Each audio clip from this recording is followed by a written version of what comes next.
السلام علیکم ورحمۃ اللہ وبرکاتہ۔ بسم اللہ الرحمن الرحیم۔ شہرت و ریاکاری کی غرض سے عبادت۔ صحیح بخاری شریف کی یہ روایت ہے، اور یہ اس کا مطلب یہ ہے کہ جو شخص ریاکاری کی وجہ سے ریاکاری میں آ کے دوسروں کو دکھلاوے میں آ کے عبادت کیا کرتے ہیں تو وہ کیا کہیں گے، کیا کریں گے، ان کا آخرت میں کیا انجام ہوگا۔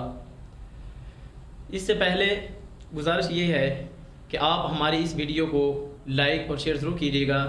اگر آپ نے کوئی سوال پوچھنا ہو، کوئی مسئلہ پوچھنا ہو، کوئی عمل وظیفہ پوچھنا ہو، استخارہ وغیرہ کرانا ہو، یا کوئی اور آپ کو پریشانی ہو دینی اسلامی طور پہ، تو وہ آپ کمنٹ میں کر سکتے ہیں۔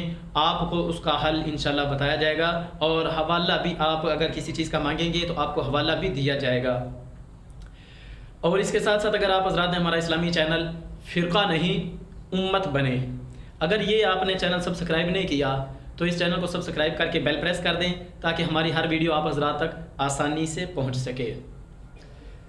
تو ابھی جو بات میں آپ کے سامنے رکھنے لگا ہوں وہ یہ ہے کہ آپ علیہ الصلوۃ والسلام نے فرمایا کہ قیامت کے دن اللہ پاک اپنے مومن بندوں پہ اپنے ساتھ کی تجلی فرمائیں گے۔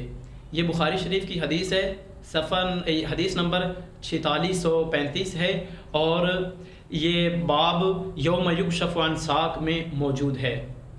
تو جب آپ علیہ الصلوۃ والسلام نے فرمایا کہ اللہ پاک ساق کی تجلی فرمائیں گے تو اس وقت تمام مومن مرد اور عورتیں سب اللہ کے سامنے سر بسجود ہو جائیں گے، یعنی کہ سجدہ ریز ہو جائیں گے، سجدے میں گر جائیں گے۔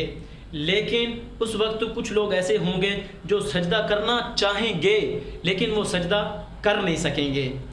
تو وہ کیوں نہیں کر سکیں گے؟ آپ علیہ الصلوۃ والسلام نے فرمایا کہ ان لوگوں کی جو کمر ہوگی وہ تختہ بن جائے گی، سخت ہو جائے گی، وہ جھکنے کی کوشش کریں گے مگر ان کی گردن جھکے گی نہیں۔ کیوں؟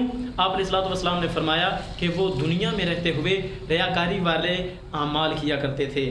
تو اس حدیث سے ہمیں جو سبق مل رہا ہے وہ یہ ہے کہ ہم چھوٹی سی چھوٹی نیکی کریں، ادنا سی ادنا نیکی کریں تو اس میں خالص رضا جو ہو وہ اللہ کی ہو، اللہ کو راضی کرنے کی نیت سے ہم کریں، نہ کہ کسی کو دکھلاوے کے لیے کریں۔